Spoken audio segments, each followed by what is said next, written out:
એને બહાર આવીને બોલવાય નથી દીધું. હું કામ કાઢ્યા તમને લીધા તેથી બહુ વખાણ થતા એ બધાના કે આની અંદર આ ગુણ છે ને ઓલામાં ઓલો ગુણ છે ને છાપા ભરાઈ ભરાઈને આવ્યું તો કે આને હું કામ મંત્રી બનાવ્યો. કાઢ્યા તાર કહેવાય ન ઉભા રહ્યા હું કામ કાઢ્યા એટલા હતા હારા. તો દોસ્તો, નવા વર્ષની અંદર ગુજરાતના ખેડૂતોને સમૃદ્ધ કરવા હશે, ગુજરાતના યુવાનોનો અવાજ વિધાનસભા સુધી પહોંચાડવો હશે, ગામડાની પીડા વિધાનસભા સુધી લઈ જાવી હશે, તો ગુજરાત આખાની જનતાએ કઈક હારા માણાને નેતા બનાવવાનો સંકલ્પ નવા વર્ષમાં લેવો પડશે. આ મારી વિનંતી છે. સુખ, શાંતિ, સમૃદ્ધિ, સલામતી, સ્વાસ્થ્ય આ બધું ત્યારે આવશે જ્યારે તમારો નેતા તૈયાર હશે, તમારો નેતા મજબૂત હશે. નેતામાં જો કોઈ દમ નહીં હોય, ગાંધીનગરની બજારમાં એનું વજન નહીં પડતું હોય, તો ઈ નેતા આપણું શું કલ્યાણ કરે? કૃષિ મંત્રીને મેં રજૂઆત કરી કે ભાઈ ટેકાના ભાવે મગફળીમાં અફવા ચાલે છે કે 70 મણ જ લેવાની છે, 200 લેજો.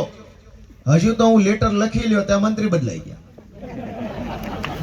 મતલબ તમે અને હું એમ માનીએ કૃષિ મંત્રીને રજૂઆત કરીએ, કૃષિ મંત્રી એમ માને હું રહીશ કે નહીં રહું, રહીશ કે નહીં રહું, રહીશ કે નહીં રહું, ઈ ચિંતામાં ફરતો હોય. તમે 70 લે 150 લે 70 લે 150 લે ઈ ચિંતામાં ફરતા હો.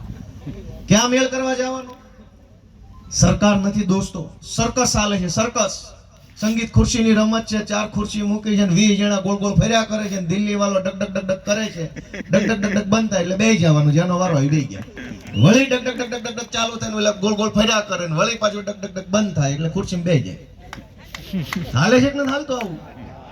સંગીત ખુરશીની રમત આવતી શાળામાં, એમાં એક જણો ઓલી ખંજરી વગાડતો. પેલા ઓલા શાળામાં ખંજરી આવતી, આમાં હથેળીએ પછાડવાની, ડક ડક ડક ડક થાય એટલે ઓલા ગોળ ગોળ ફરે ખુરશીની.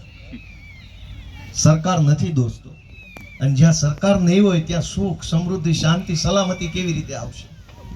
આપણે સરકારનું સર્જન જ સલામતી પૂરી પાડવા માટે કર્યું છે કે નબળા માણસ ઉપર સબળો માણસ જો દાદાગીરી કરે તો પ્રોટેક્શન કોણ આપે? તો કે પોલીસ, સરકાર આપે.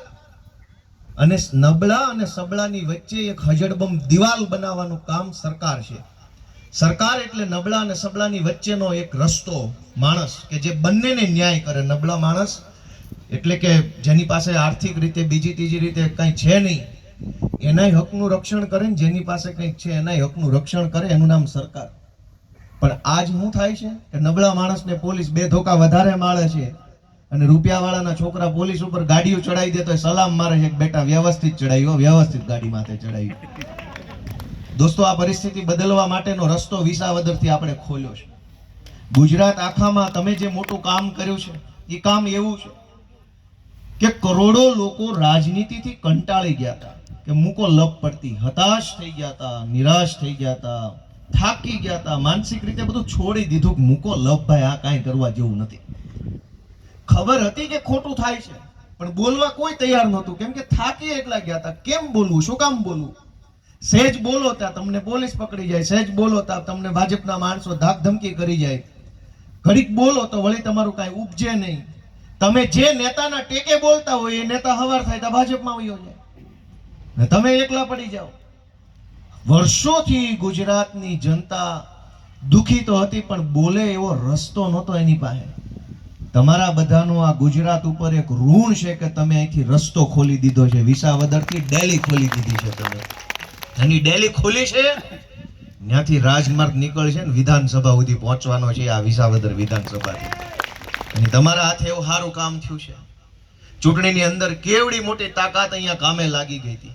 તમામ પ્રકારના મંત્રી, સંત્રી, તંત્રી, પૈસા, ગુંડા, પોલીસ, બુટલેગર બધું જ અહીંયા ગામડે ગામડે ફરતું.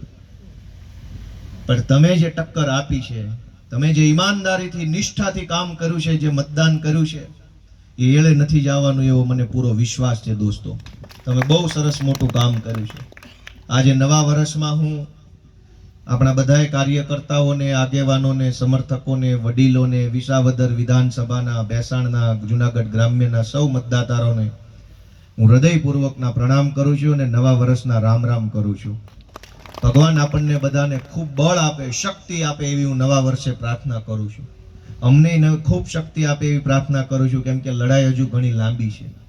હજુ તો એમ સીધા નહીં હાલે. એટલા વર્ષથી ખાઈ ગયા છે ગોઠણિયા વાળીને, એટલે સીધા તો નહીં હાલે, થોડીક વાર લાગશે. પણ જેમ મનોજભાઈએ કીધું એમ, તમે બધાએ મને આશીર્વાદ આપ્યા પછી, તમારો મત મળ્યા પછી, તમારો પ્રેમ મળ્યા પછી તમારા આશીર્વાદ મળ્યા પછી આખા ગુજરાતની જનતા હવે મને આશીર્વાદ આપે છે, પ્રેમ આપે છે, આમંત્રણ આપે છે, બોલાવે છે. તમે જાણતા હશો ગુજરાતના ખૂણે ખૂણેથી લોકો ફોન કરીને, મેસેજ કરીને, રૂબરૂ આવીને પાર્ટીમાં ઈશુદાનભાઈને કે મનોજભાઈને કે હરેશભાઈને ફોન કરીને કહે છે કે ભાઈ તમે અહીંયા આવો, અહીંયા તમારી જરૂર છે. પાલનપુરથી, બનાસકાંઠાથી, હિંમતનગરથી, ભુજમાંથી, સાબરકાંઠાથી, દાહોદમાંથી, ચારે તરફથી લોકો એમ કહે છે કે અહીંયા આવો, અહીંયા બહુ જરૂર છે. પણ હું એમ કહું છું કે ભાઈ અમારી જરૂર તો પહેલા અહીંયા છે ભાઈ. અહીં વાળાએ પહેલો વારો આપ્યો, અહીં વાળાએ મત નો આપ્યો તો અમારી ક્યાંય જરૂર નહોતી ભાઈ. આ તમે મત આપ્યા એટલે અમારી જરૂર બધે છે. પણ આજ નવા વર્ષે વિસાવદર વિધાનસભાના આપણા સૌ કાર્યકર્તાઓ, બહેનો, ભાઈઓ, યુવાનો બધાને મારે વિનમ્ર ભાવે પૂછવું છે કે તમે બધા હુકમ કરો તો હું નવા વર્ષથી નવા સાહે ચડું. તમે બધા એમ કહો કે ભાઈ ગોપાલ તારે કરવાનું છે તો પછી હું નવા સાહે ચડું. ગુજરાતભરના લોકો એમ ઈચ્છે છે કે ગોપાલભાઈ અમારા ગામમાં આવે, અમારે ત્યાં મીટિંગ કરે, સભા કરે, અવાજ ઉઠાવે, મુદ્દો ઉઠાવે. પણ એ બધું કામ કરવા માટે મારે તમારી રજા લેવી પડે. અને અહીંયા બેઠેલા બધા જ માણસો ખોખારો ખાઈને મને રજા આપે તો હું મનોજભાઈને, ઈશુદાનભાઈને, કેજરીવાલ સાહેબને કહીશ કે ગોઠવો અમારો હવે આખા ગુજરાતમાં હલાવી નાખવાના છે પાટિયા ભાજપના. પણ તમે બધાય મને હુકમ કરો છો કે નથી કરતા? હુકમ કરો છો બધા? અડધાએ હા પાડી છે તો મારે હવે બધું આવતા વર્ષ બધી વાતે રહેવું પડશે. હોય એટલા બધા બોલો કે ભાઈ ગુજરાતમાંથી ભાજપના મૂળિયા કાઢી નાખવાની જવાબદારી તમે મને સોંપો છો કે નહીં? ફરો આખા ગુજરાતમાં હલાઈ નાખીએ ભાજપ વાળાને, ભ્રષ્ટાચાર ભગાવી અને ખેડૂતનું શાસન 27માં વિધાનસભામાં બેસે એના માટેની જવાબદારી તમે મને આપો છો? તો હું આજથી તમારી રજા લઉં છું, વાંધો નથી ને? અહીંયા હું મળતો રહીશ તમને બધાને ખબર છે. બીજા અને ચોથા શુક્રવારે વિસાવદર ઓફિસે, બીજા અને ચોથા શનિવારે ભેસાણની ઓફિસે હું રૂબરૂ મળતો હોઉં છું. અને આ ફિક્સ 4 દિવસનો કાર્યક્રમ છે. મહિનામાં કોઈ આકસ્મિક કાર્યક્રમ કદાચ આવી ગયો હોય, કંઈ ઘટના દુર્ઘટના હોય તો ન હોવ. નહીતર તો હું બીજા ચોથા શુક્રવારે વિસાવદર, બીજા ચોથા શનિવારે ભેસાણની કાર્યાલયમાં હંમેશા રૂબરૂ મળવા માટેનો બેસતો હોઉં છું. અને અહીંયા ડુંગરપુર જિલ્લા પંચાયતના કાર્યકર્તાઓ, આગેવાનો વિસાવદર મળી શકે, વડાલ જિલ્લા પંચાયત સીટના કાર્યકરો, આગેવાનો ભેસાણ મળી શકે એવી વ્યવસ્થા ગોઠવેલી છે. તમારા બધાના આશીર્વાદથી નવા વર્ષની અંદર વિશાળ કામ હાથ ઉપર લેવું છે, કેમ કે જરૂર બહુ મોટું કામ કરવાની છે. દોસ્તો, હું વિસાવદર ઓફિસે બેસું છું, ફરું છું, ચારો તરફ રખડું છું. લોકો એટલા બધા પ્રશ્નોથી ઘેરાયેલા છે કે લોકો બોલી નથી શકતા.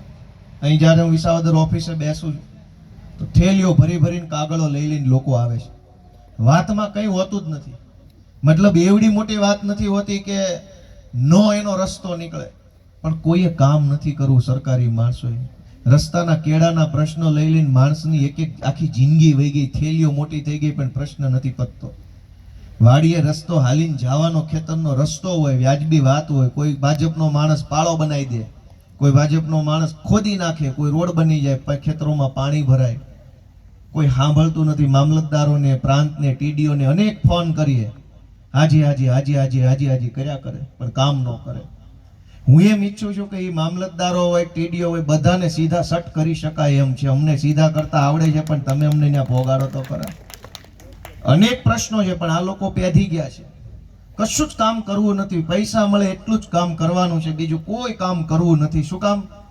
કામ કરે કે ન કરે, પગાર તો એનો ચાલુ છે ને. તકલીફ તો આપણે વેઠીએ છીએ. સસ્તા અનાજની દુકાન ઉપર રેડ પાડી હરેશભાઈ અને બધાએ પકડ્યું.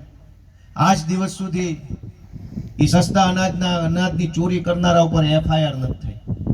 આ વિસાવદરમાં જે ઘટના બની અને એ ઘટનામાં હું ઉપવાસ ઉપર બેઠો ને એનો વિડીયો ઉતરો ને વિડીયો વાયરલ થયો, એમાં 4 છોકરાએ કોમેન્ટ કરી તો જુનાગઢના SOG વાળા, ક્રાઇમ બ્રાન્ચ વાળા અનેક નિર્દોષ લોકોને ઉઠાઈ આવ્યા. મારે આજે કેવું છે કે અમને બધી જ ખબર પડે છે. બધાની સિંઘમગીરી હોહરી નો કાઢી નાખીએ ને તો હું મારી માના પેટનો નહીં. અમને બધી ખબર પડે છે. આજ મૂંગા બેઠા છે. તારે તમારી અધિકારીગીરી, હોશિયારી બધું જ કાઢી લો અમારા ઉપર. પણ જેથી ગુજરાતની જનતા મારા માથા ઉપર હાથ મૂકે ને તેથી તમને જીવવા જેવા નહીં રહેવા દો. આ હું સમજો છું. ચોર લુખાઓ ખુલ્લે આમ ફરે છે. બુટલેગરો ખુલ્લેઆમ ફરે છે, ભાજપના ગુંડાઓ ખુલ્લેઆમ ફરે છે, અનાજ માફિયા ખુલ્લેઆમ ફરે છે, રેતી કાઢનારા, અનેક ખોટું કરનારા, સરકારી ગૌચર દબાઈ દે, બધા ખુલ્લેઆમ ફરે છે. અને સરકારી ઓફિસોમાં બેઠેલા સિંઘમોની ઓકાત નથી કે ગુંડાઓને રોકે. કાંઈ વાંધો નહીં, બોટાદના પોલીસ વાળા હોય કે વિસાવદરના સિંઘમો હોય કે ગમે નાના સિંઘમ હોય, આજ અમે નહીં બોલીએ, સહન કરી લેશું, શાંતિથી જીવશું, તમારી મારે સહન કરી લેશું, ગાળે સહન કરી લેશું. પણ જેથી સરકાર બદલાય ને તેથી તમે ગોત્યા હાથ નહીં આવો ને, એ વાત મારી જવાબદારી છે દોસ્તો, એ મારી જવાબદારી છે. એવું ન હોય લોકશાહીમાં કોઈને ન ખબર પડતી હોય, અમને બધી ખબર પડે છે. અમને એમ થાય છે કે આટલી બધી હદે એક તરફી તંત્ર. એસપી ઓફિસોમાં બેહીને તમે ગુંડાગીરી કરો છો, આમ આદમી પાર્ટીના કાર્યકર્તાને પકડી જાવ છો, કાંઈ વાંધો નહીં. હું તમારી પાસે આશીર્વાદ માંગવા આવ્યો છું કે આ હાવ એક તરફી રીતે જે સરકારી તંત્ર હાલે છે એને સીધું કરવું જોઈએ કે ન કરવું જોઈએ? એ કોણ કરશે? એ તમારે સીધા કરવાના છે. તમે બટન દબાવશો એનાથી નક્કી થાય કે આ સીધા થાય કે વધુ આડા હાલશે. દોસ્તો, એક તરફી માહોલ છે. બોટાદની અંદર કડદા પ્રથાની વિરુદ્ધમાં રાજુભાઈ કરપડાએ અવાજ ઉઠાવ્યો. એમાં શું ખોટું કર્યું?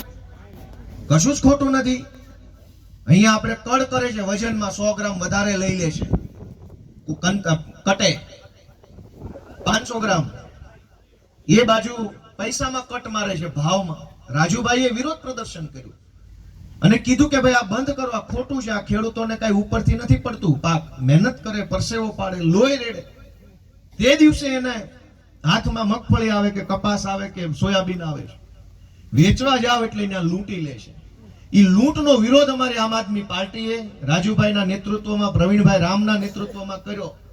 તો એ કડદો કરનારા ઉપર એફઆઈઆર નથી થઈ. કડદાનો વિરોધ કરનારા લોકો આજે જેલમાં છે નવા વર્ષના દિવસે. દોસ્તો, અમે બધુંય જાણીએ છીએ. એ બોટાદના હોય કે જુનાગઢના હોય કે વિસાવદરના હોય, લોઢાના મેડલ આપ્યા વગર જવા નથી દેવાના, એકની મારો સંકલ્પ છે દોસ્તો. અમને બધુંય આવડે છે, પણ તમે અમારા હાથ મજબૂત કરો ને, એવું હું તમને હાથ જોડીને વિનંતી કરું છું કે અમારા હાથ મજબૂત કરો, થોડાક આશીર્વાદ આપો. તમે આ લોકો હાવ પેટી ગયા છે. સામાન્ય માણસની પીડા નથી દેખાતી, નહીં જેવી વસ્તુમાં આ લોકો હાવ. એટલે હમણાં એક ભાઈ આવ્યા હતા આપણા વિસ્તારના, કઈક ગોઠણનું ઓપરેશન કરાવવાનું હતું બાનું, અને નામમાં ફેર હતો. રંજનબેન હોય, રંજનાબેન હોય, દાખલા તરીકે અસલ નામ નથી બોલતો, પણ હવે રંજનબેન કે રંજનાબેન, વાત તો ગોઠણની છે ને, ક્યાં વિજય માલ્યા જેમ 10,000 કરોડ લઈને ભાગી જવાનો મુદ્દો છે. એમાં 10% ખવડાવે કે રંજનાબેન અલગ છે, રંજનાબેન ગોપાલભાઈ પટેલ, રંજનબેન ગોપાલભાઈ પટેલ. કાકા બે એક જ છે. બે બાયુ કોને હોય? એકનો મેળ પડતો નથી. તમે બે કાર્ડ હોય કે બે થઈ જાય? હોય જ નહીં. પણ સરકારી માણસો એટલી હદે એની માનસિકતા ખરાબ થઈ ગઈ, એટલી હદે એક તરફી છે. આ નુકસાન ગોપાલભાઈ ઇટાલિયાનું નથી મિત્રો. સરકારી માણસ એક તરફી થઈ જાય, હા વન વે હાલવા લાગે, એ નુકસાન આમ આદમી પાર્ટીનું કે ગોપાલભાઈનું નથી, જનતાનું નુકસાન છે ને. એવી મારી વિનંતી છે તમને, જાગજો, બધા વિચારજો. અનેક જગ્યાએ અત્યારે જબરજસ્ત ખોટું થઈ રહ્યું છે. સામાન્ય માણસના